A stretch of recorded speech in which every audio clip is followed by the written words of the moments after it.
Amen. Isang pinagpalang gabi po sa ating lahat. At tayo po muli magbibigay papuri sa ating Panginoon. Bago po tayo magsimula, palakpakan po muna natin ang ating Diyos na buhay. Hallelujah, Jesus. We praise you, Lord God.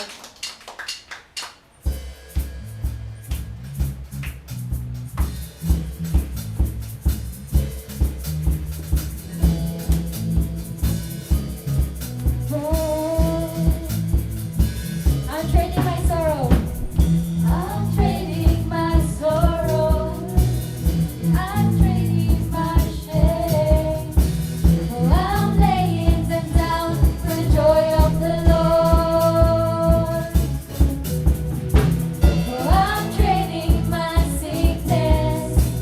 Oh, I'm trading my pain. Oh, I'm laying them down for the joy of the Lord. We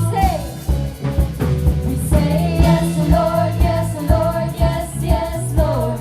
Yes, Lord, yes, Lord, yes, yes, Lord. Yes, Lord, yes, Lord, yes, yes, Lord, amen. I'm trading my sorrow. I'm trading my shame. I'm laying them down for the joy of the Lord. I'm trading my sickness. I'm trading my pain. I'm laying them down for the joy of the Lord. We say yes, Lord, yes, Lord, yes, yes, Lord. Yes, Lord, yes, Lord, yes, yes, Lord. Yes, Lord, yes, Lord, yes, yes, Lord, amen. We say yes, Lord, yes, Lord, yes, yes, Lord. Yes, Lord, yes, Lord, yes, yes, Lord. Yes, Lord, yes, Lord, yes, yes, Lord, amen. I am blessed, not crushed, persecuted, not abandoned, struck down but not destroyed. I am blessed beyond the curse, for His promise will endure. His joy is gonna be my strength. For the sorrow will last more than night. Joy comes in the morning. I'm trading my sorrow. I'm trading my shame. Yes, Lord, I'm laying them down for the joy of the Lord. I'm trading my sickness. I'm trading my pain. I'm laying them down for the joy of the Lord. We say yes, Lord, yes, Lord, yes, yes, Lord. Yes, Lord, yes, Lord, yes, yes, Lord. Yes, Lord, yes, Lord, yes, yes, Lord, amen. We say yes, Lord, yes, Lord, yes, yes, Lord. Yes, Lord, yes, Lord, yes, yes, Lord. Yes, Lord, yes, Lord, yes, yes, Lord, amen. We say yes, Lord, yes, Lord, yes, yes, Lord. Yes, Lord, yes, Lord, yes, yes, Lord. Yes, Lord, yes, Lord, yes, yes, Lord, amen. We say yes, Lord, yes, Lord, yes, yes, Lord. Yes, Lord, yes, Lord, yes, yes, Lord. Yes, Lord, yes, Lord, yes, yes, Lord, amen. Yes, yes, Lord, amen. Yes, yes, Lord, amen. Yes, yes, Lord, amen.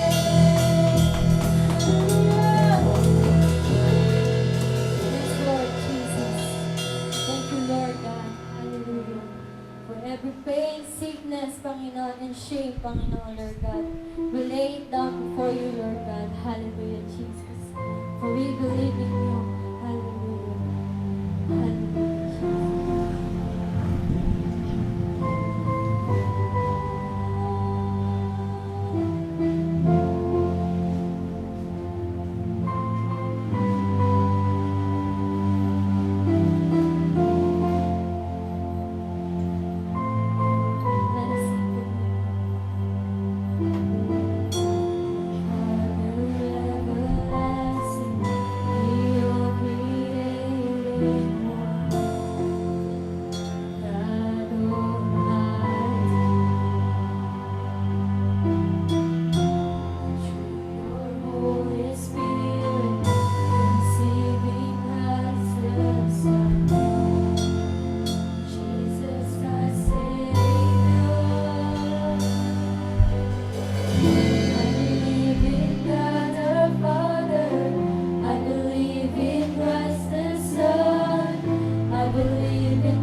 salamat po sa music team na nagbigay sa atin na sinamahan po tayo sa pagpuri sa ating Diyos. Salamat po sa music team ng SF.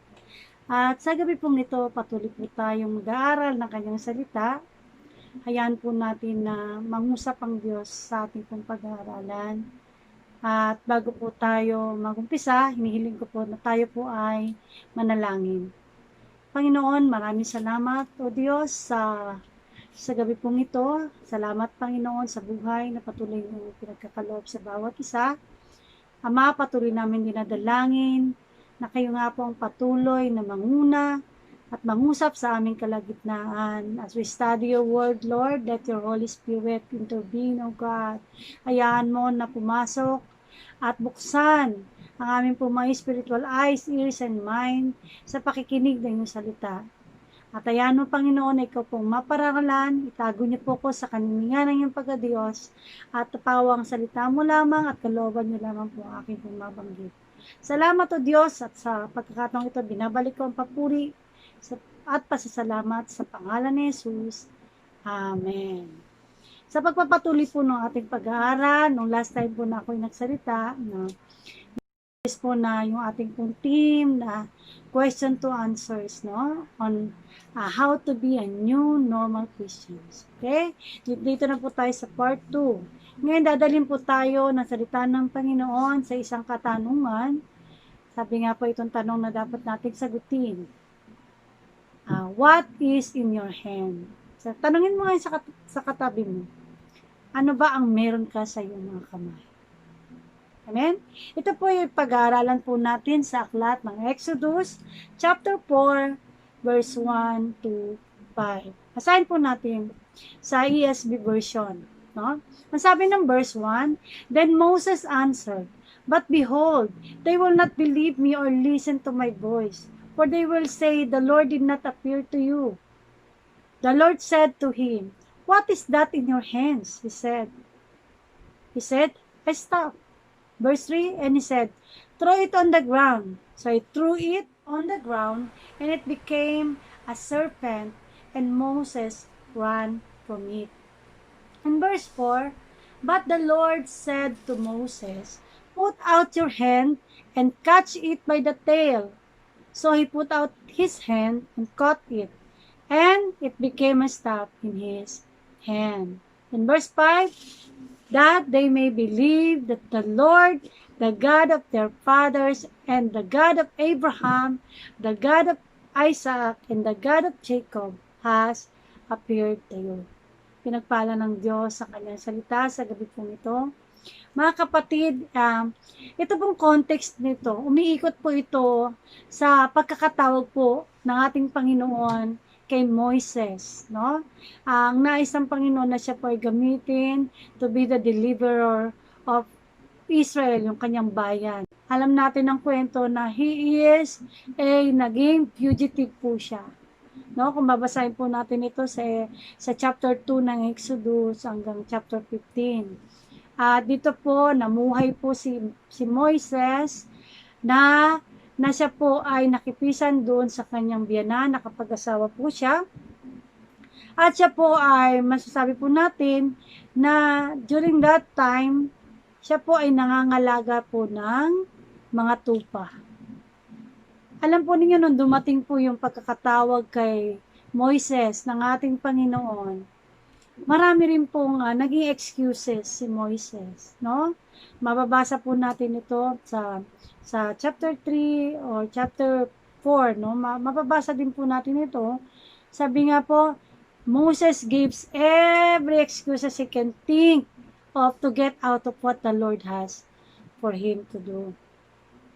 Nasabi po niya na he says he doesn't feel worthy. Sabi niya na hindi po siya karapat-dapat. Yun po yung naging thinking niya during that time. Mababasa po natin yan sa chapter 3, verse 11 to 12, no?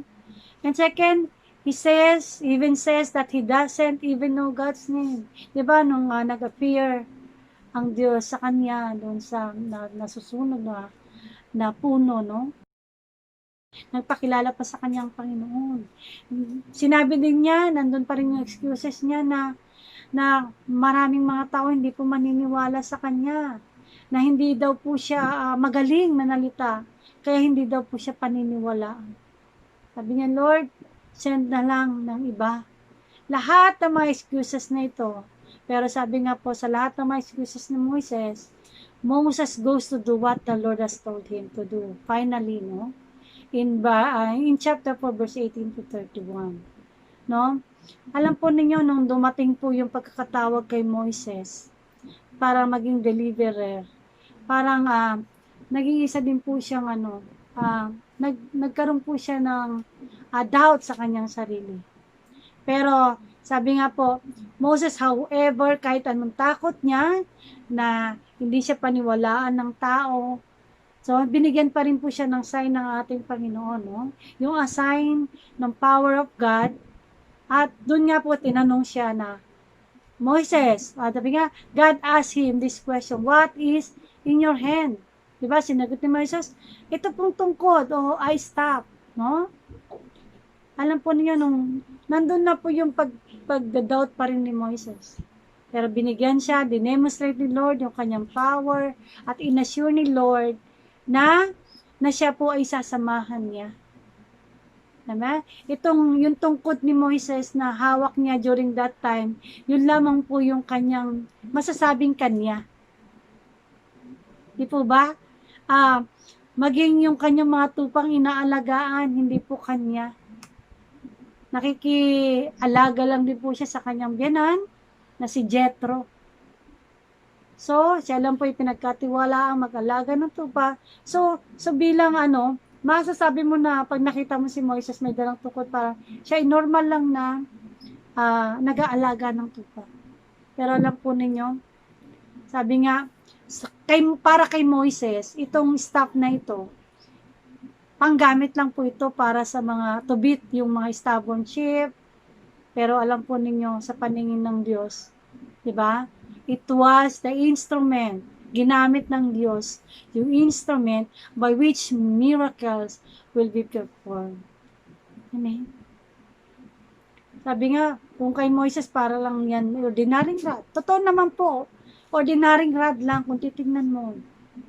Pero alam po ninyo, itong rod na ito, na hinayaan ni Moises na ibigay niya sa Panginoon. Sabi nga, di ba, Moises, ihagis mo yung tungkod na yan.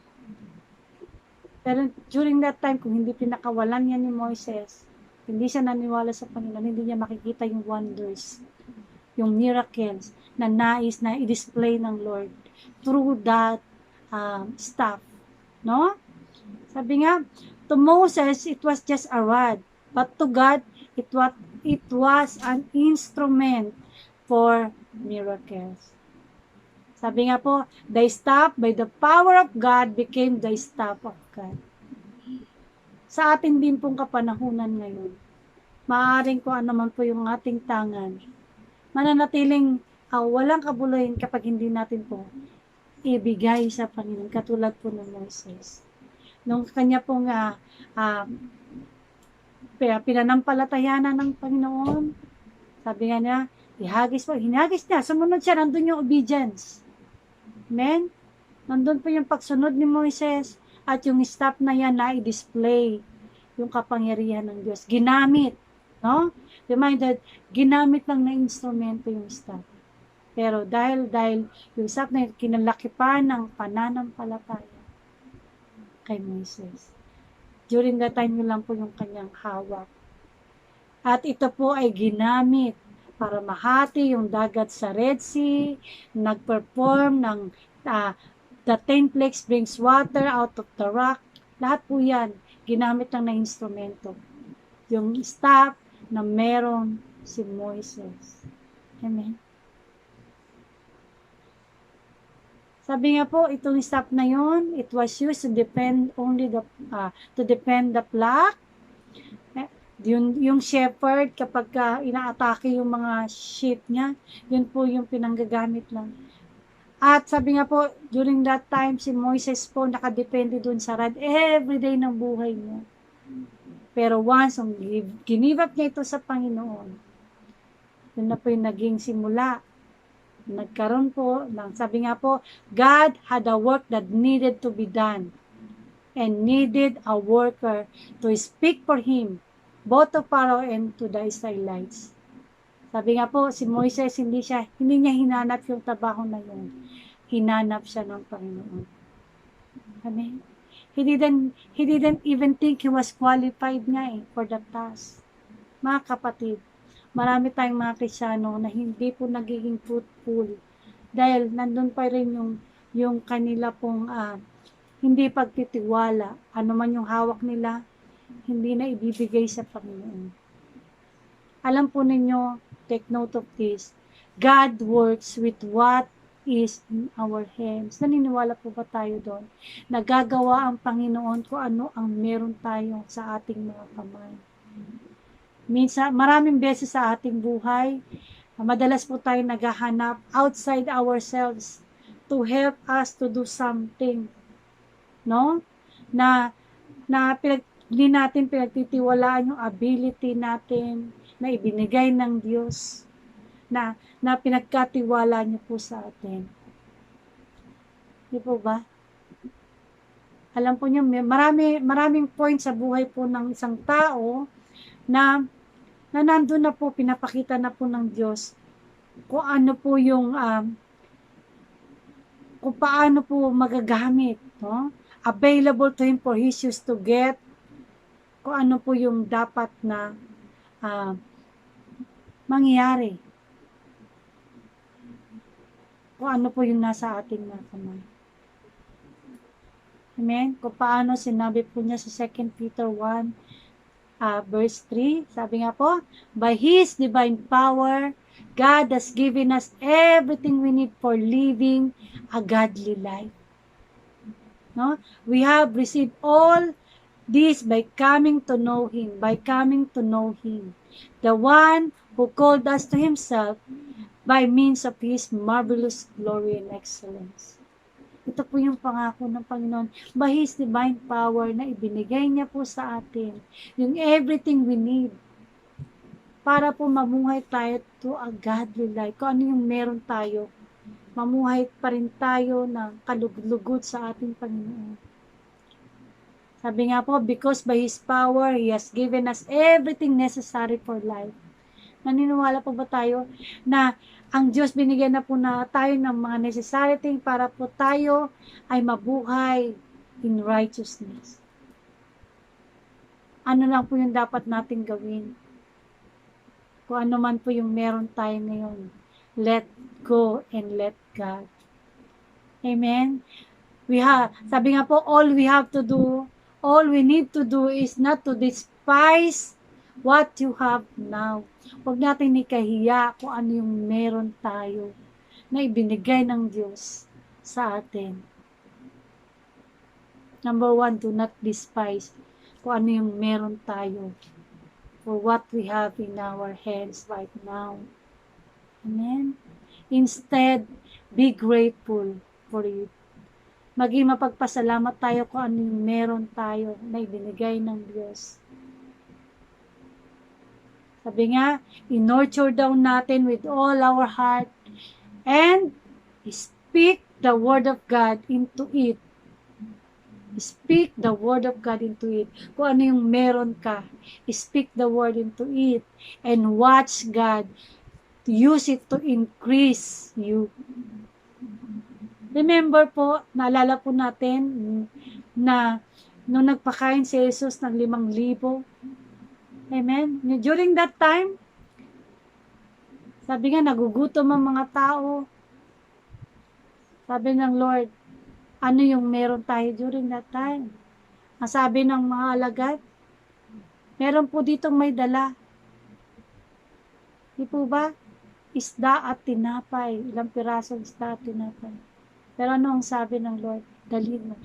Yung batang ginamit na yon, kung hindi niya yun ibinigay, hindi po from there, nag-miracle, nag-multiply.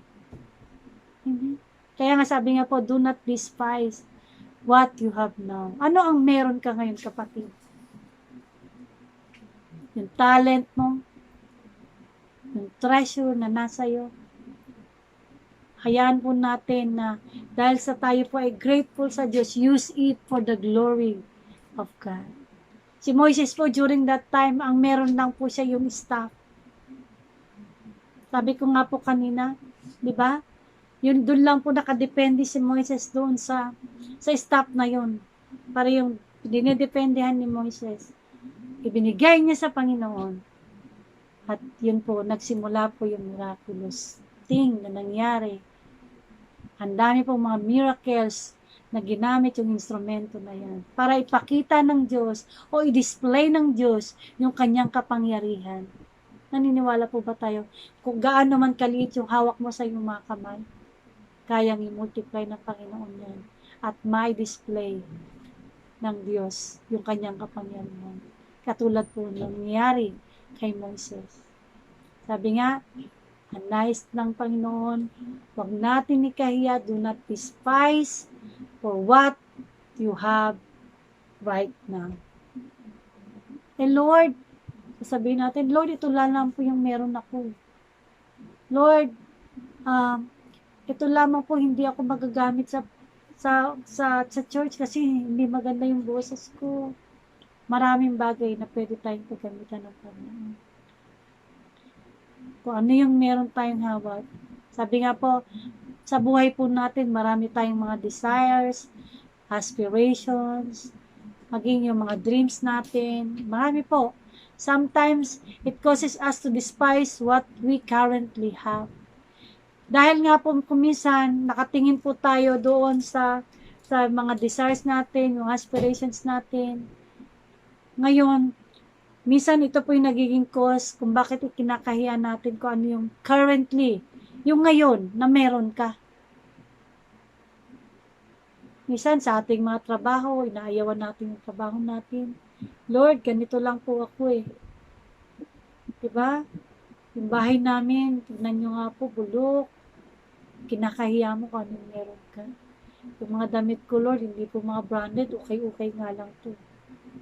Diba? Sabi nga, everything about us seems to be just what we don't need. Alam po ninyo, sabi nga kung ano yun, sabi nga po, china-challenge tayo ng Panginoon ngayon.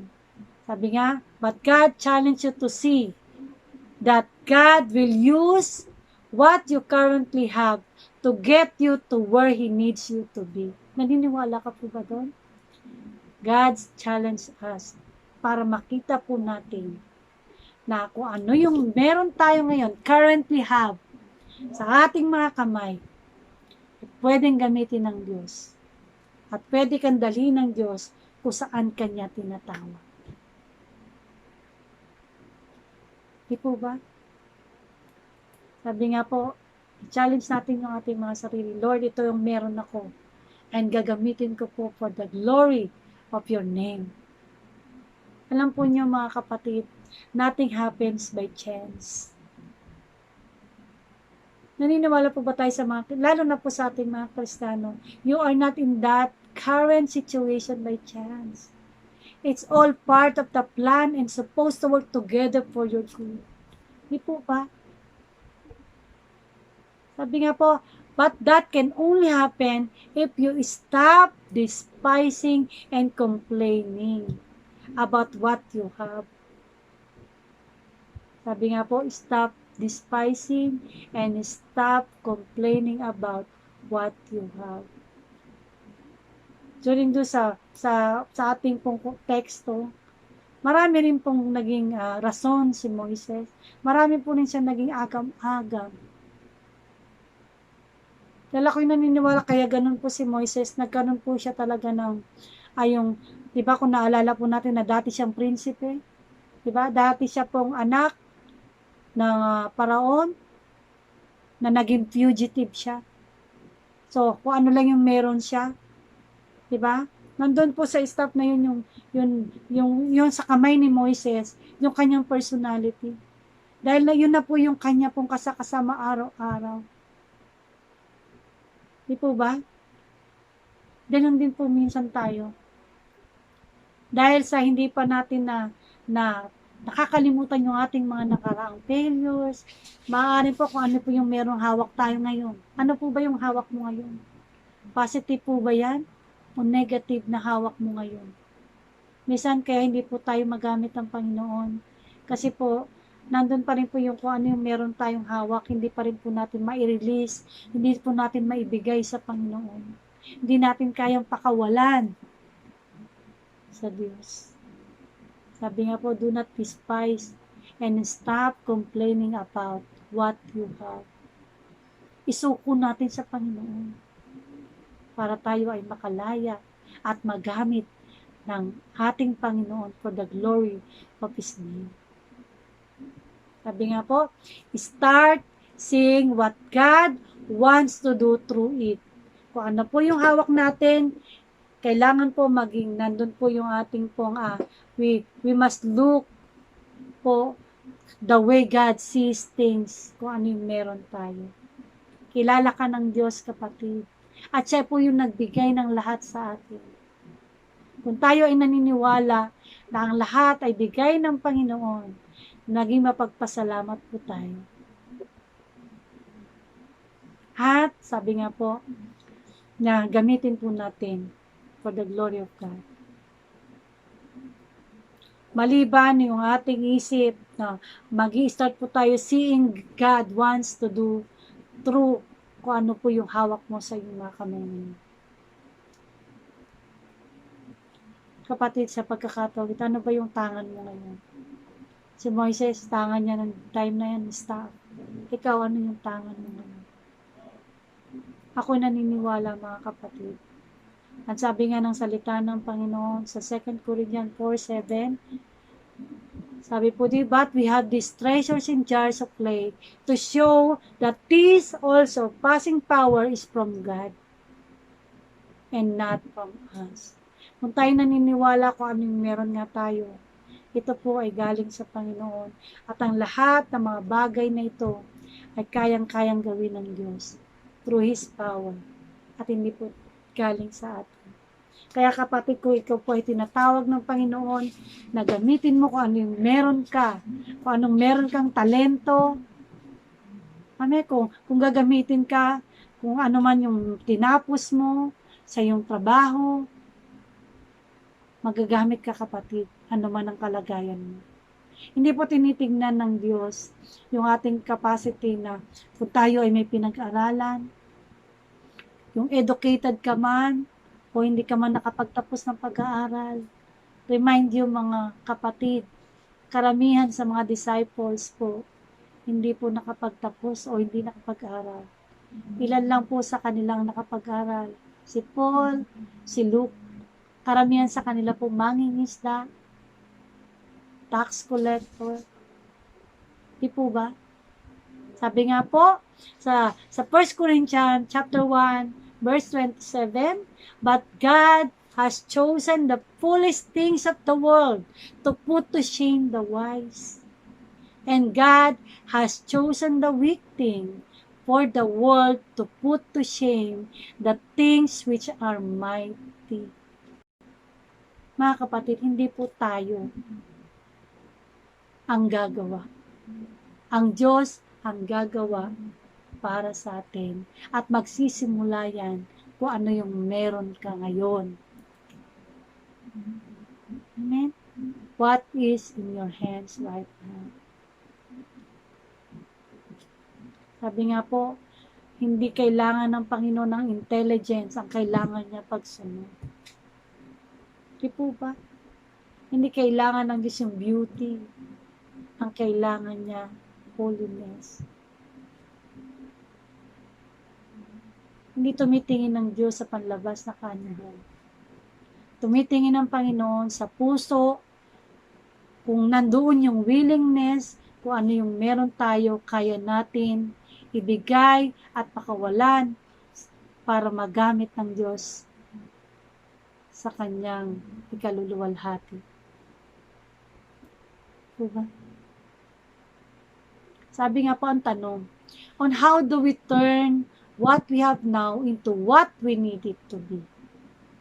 According to the will of God. Paano daw po natin matuturn kung ano yung meron tayo into what we need it to be? Di po ba? Sabi nga po, simple, we need to find what God's word says about the things or situation. Napakalaki pong bagay na tayo po ay nakikinig kung ano yung sinasabi ng Diyos, kung ano yung sinasabi ng salita ng Panginoon about that thing, o kung ano yung thing na meron ka, kung ano yung sitwasyon na meron ka ngayon. Number 1 po, find what God's word says. Sabi nga po, di ba? Ano ang sabi ng Panginoon, I can do. Di ba? Kung ano yung sinasabi ng Diyos na kaya mong gawin, dun sa present situation mo, dun sa present, kung ano yung meron ka. Napakahalaga po na alam natin ang salita at mga pangako ng ating Panginoon. And sabi nga po, second, confess the word with our mouth over and over again. I-confess natin that I can do all things through Christ who strengthens me. Amen po ba? Mga kapatid, para magamit ka ng Panginoon, let go. I-let go mo kung ano yung meron kang hawak ngayon. And allow God to use kung ano yung meron ka, at siya po yung bahala mag-miracle. Sabi nga po, confess the word with our mouth over and over again, and by that, we are injecting the life of God unto it. Sabi nga, if we confess in our mouth that Jesus Christ is our Lord and Savior, if we confess in our mouth that kayang-kaya ng Lord ang lahat ng bagay na gawin. Di po ba? Nung naalala po natin yung talk ni Sister Jardine, anong sabi niya doon sa bulak? Di ba? Ano ang nais mong gawin ko sa iyo? Tinanong ng Panginoon. Simple, anong sabi niya? Di ba? Nais ko pong makakita. Nandun po yung conversation. Katulad po ng conversation, yung interaction po ni Moises at ni Lord during that time. Diba? Nandun, kinuman ng Lord si Moises, ginawa niya. Nandun yung nagkaroon ng interaction. Sinabi ni Moises kung ano yung nasa kalooban niya. Sinabi ng Lord, sinabi ni Moises na, Lord, hindi ako marunong magsalta. Inamin niya sa Panginoon. Kinonfess niya sa Lord. Kung ano lang yung meron siya. Kung ano lang yung, kaya nga diba, tinanong siya ng Panginoon. Pinapakonfess sa kanya. Napakahalaga po yun. Na hindi po tayo magtatago sa Panginoon. Hindi po tayo makakapagtago tayo sa pero sa Diyos, alam ng Diyos kung ano lang yung meron ka. Kung alam ng Diyos kung ano yung tinatago mo. Kung ikaw may tinatagong talento, alam ng Panginoon yan eh. Sabi nga, di ba? Mas kilala ka ng Diyos more than sa pagkakakilala mo sa sarili mo, sapagkat siya ang gumawa sa atin. All-knowing ang Panginoon. During that time, kinonfess ni Moises, tinanong siya ng Lord, nandun yung interaction nila ng Panginoon. Di po ba? Kinuman siya ng Lord, sabi niya, tinanong siya, what is in your hand, Moses? Anong sagot niya? I stop. Inilatag niya sa Panginoon, Panginoon, totoo naman po. Yun lang po yung hawak niya during that time. Ikaw po, kapag tatanungin ng Panginoon, anak, ano ang meron ka ngayon na gusto mong ipagamit sa Diyos? Sabi nga po, if we confess that word with our mouth, yung word of God with our mouth over and over again, and by that, ini-inject po natin yung life of God doon sa bagay na meron tayo. Ganon makapangyarihan ng Diyos. Sabi nga, so instead of complaining about those things, we speak the word of God into them. Sabihin natin, Lord, ito po yung meron ako, gamitin mo.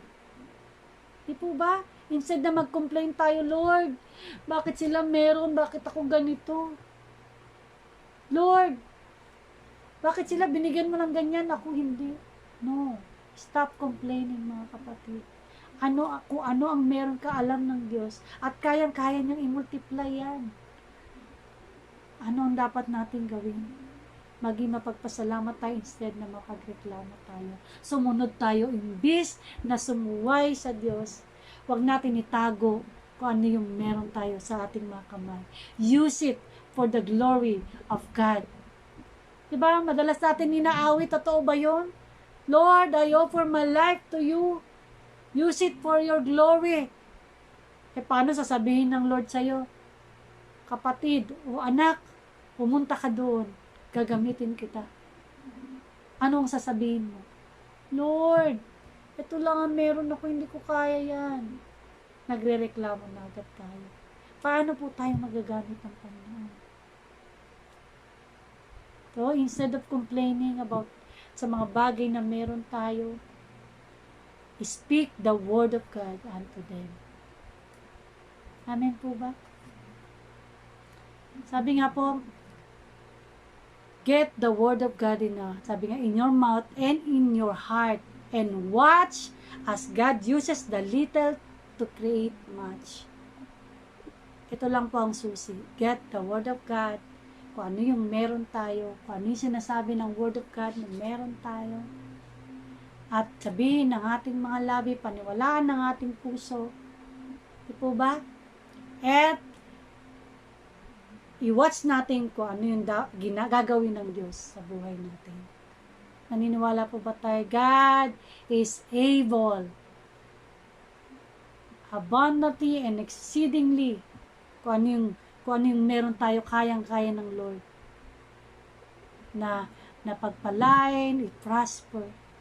Sa sandaling, ibigay natin ito sa Panginoon. Whatever is it. Kung ano man yung meron ka ngayon. Kung nangungusap sa English, gamitin mo yung talent, yung buhay mo, yung pag-awit mo sa Panginoon, laging sa trabaho mo, kagayang-kayang kang gamitin ng Panginoon.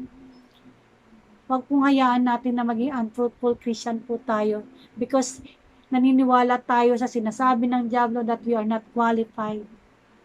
Alam po ninyo, when God calls, ako'y naniniwala, God equip. Kapag ang Diyos ay tumawag, ini-equip niya ang isang tao. Nasa sa atin po kung tayo ay magpapa-equip sa Diyos to do what God calls us to do. Huwag na po tayo maghanap ng mga bagay na wala sa atin. Kung ano yung meron ka, pagyamanin mo, in-nurture mo. Speak the word of God into it. And watch God to use that. Sabi nga po, it will help us feel we can do the job, yung pagkakatawag sa atin ng Diyos. Di po ba? Kung ano yung meron tayo. Huwag tayong maghanap ng wala. Sabi nga po, kung wala kang piso, hindi ka pwede makapagbigay. Kung ano lang yung meron ka, huwag nating, ang Panginoon. Si Lord ang bahala. Sabi nga po, kung ano yung nais natin, hingin natin sa Diyos. Pero alam po, naniniwala, lahat tayo ay merong ibinigay ang Diyos. Sabi mo nga sa tabi mo, ano ang meron ka ngayon? Kapag sinabi niyang wala, kukunan pa ng Panginoon. Di ba yung nasabi niya? Kung ano yung meron, bibigyan pa. Kung ano yung wala, kukunan pa. Kaya wag mo sabihin, wala ako, Panginoon. Meron, Lord. Kasi alam ng Diyos na each of us, lahat tayo unique yung ibinigay sa atin ng Panginoon. Di po ba? Sabi nga po, God can use anybody as long as He can have what is in their hands. Kung ano yung meron tayo, sabi nga po, educated or non-educated, rich or poor, black or white, it doesn't matter to God. The important thing to God, sabi nga po, is does He have what is in your hand? Kasi po, kung ano yung nasa atin, galing sa Kanya. Sabi nga po, none of us have the same thing in our hand, but all of us have something that can be used of God to do the miraculous. Pag mo sabihin wala ka, Lord, wala akong katalent-talent. Huwag mo sabihin wala. Lahat po tayo binigyan at pinagkalooban ng Diyos. Gamitin natin yan para po makagawa ang Diyos ng miracle through kung ano yung meron ka.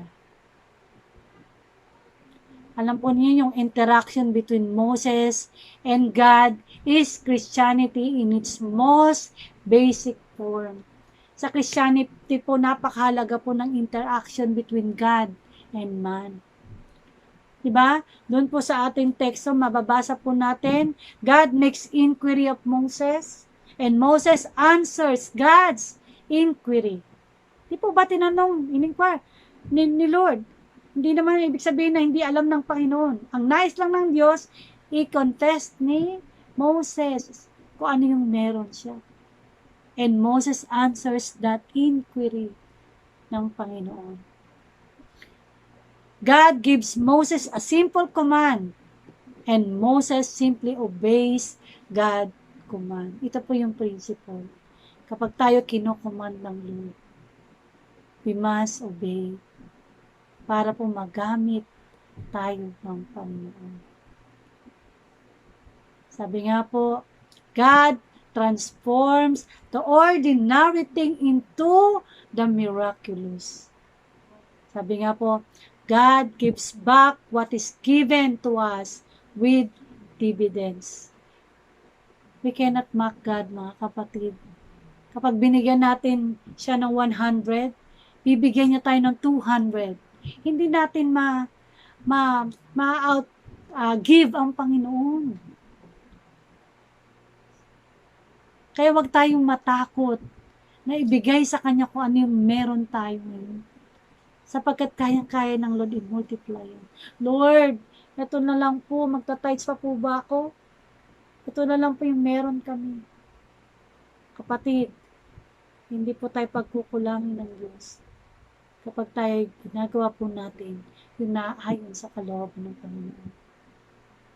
Lalo na po ngayon, sa panahon ngayon, ano ang meron ka na kayang-kaya mong ipagamit sa Diyos? Yung buhay mo, kung may sasakyan ka na kaya mong ipagamit sa Diyos. Yung talento, yung boses mo, yung buhay natin sa Panginoon.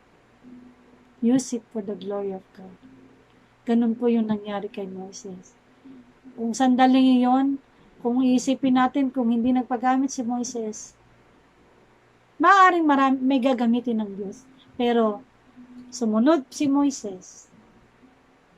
Dahil ang nais niya, gamitin si Moses. Mga kapatid sa panahon ngayon, nais ng Diyos, tinatanong ka ng Panginoon, what is in your hands right now? Between you and God alone. Mamayang gabi, mag-pray ka. Sabihin mo sa Panginoon, magkaroon po tayo ng reflection sa ating sarili. Lord, ano po ba ang meron ako ngayon? Yung current po. Hindi po yung noon. Huwag po tayo dumipende yung past natin. Yung ngayon. What is in your hands right now? Na nais ng Panginoon na gamitin. Ang nais ng Diyos pagpalain tayo, mga kapatid. Pero kapag wini-withhold natin, lalo po tayong madidelay yung ating pagpapala. Minsan sa ating mga pagsuway, nadidelay po yung mga nais gawin ng Panginoon sa atin. Sapagkat hindi po niya tayo hinayaan na maging robot. Free will po ang hindi inalis ng Diyos. At hindi, ang Lord nga nabasa ko doon sa comment ni Pastor Precious minsan, God cannot violate yung ating pong prinsipyo sa buhay. Pero binigyan tayo ng free will. Ngayon, pinamimili ka ng Diyos. Tinatanong ka ng Panginoon, kapatid, ngayon, what is in your hands?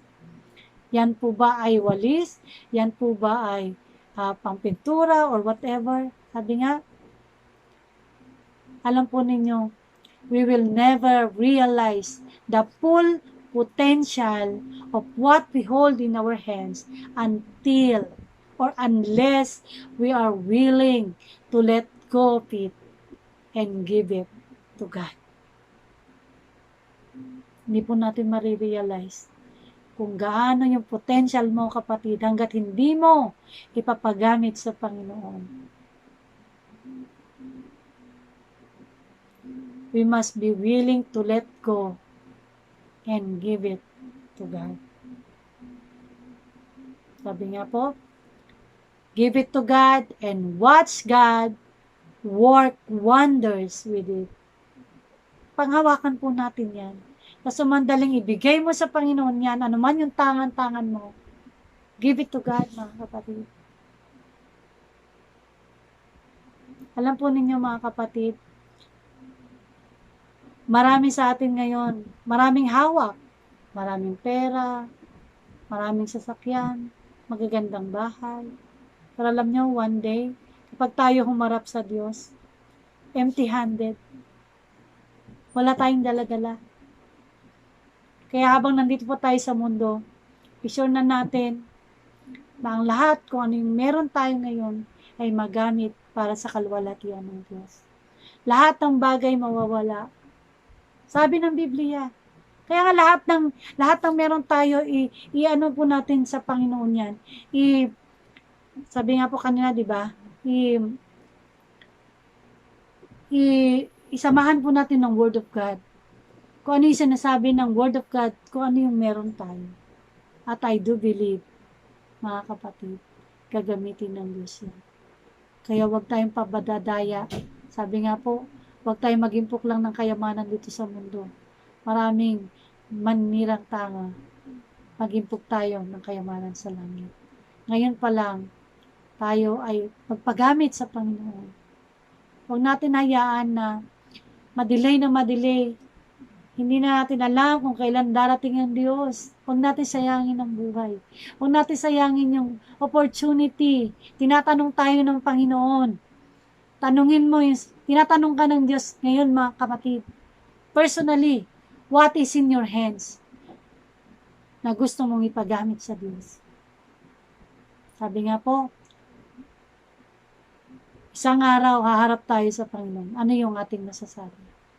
Nagawa ba natin ibigay kung ano yung meron tayo sa ating Panginoon? Hindi lang po pera ang hinahanap ng Panginoon.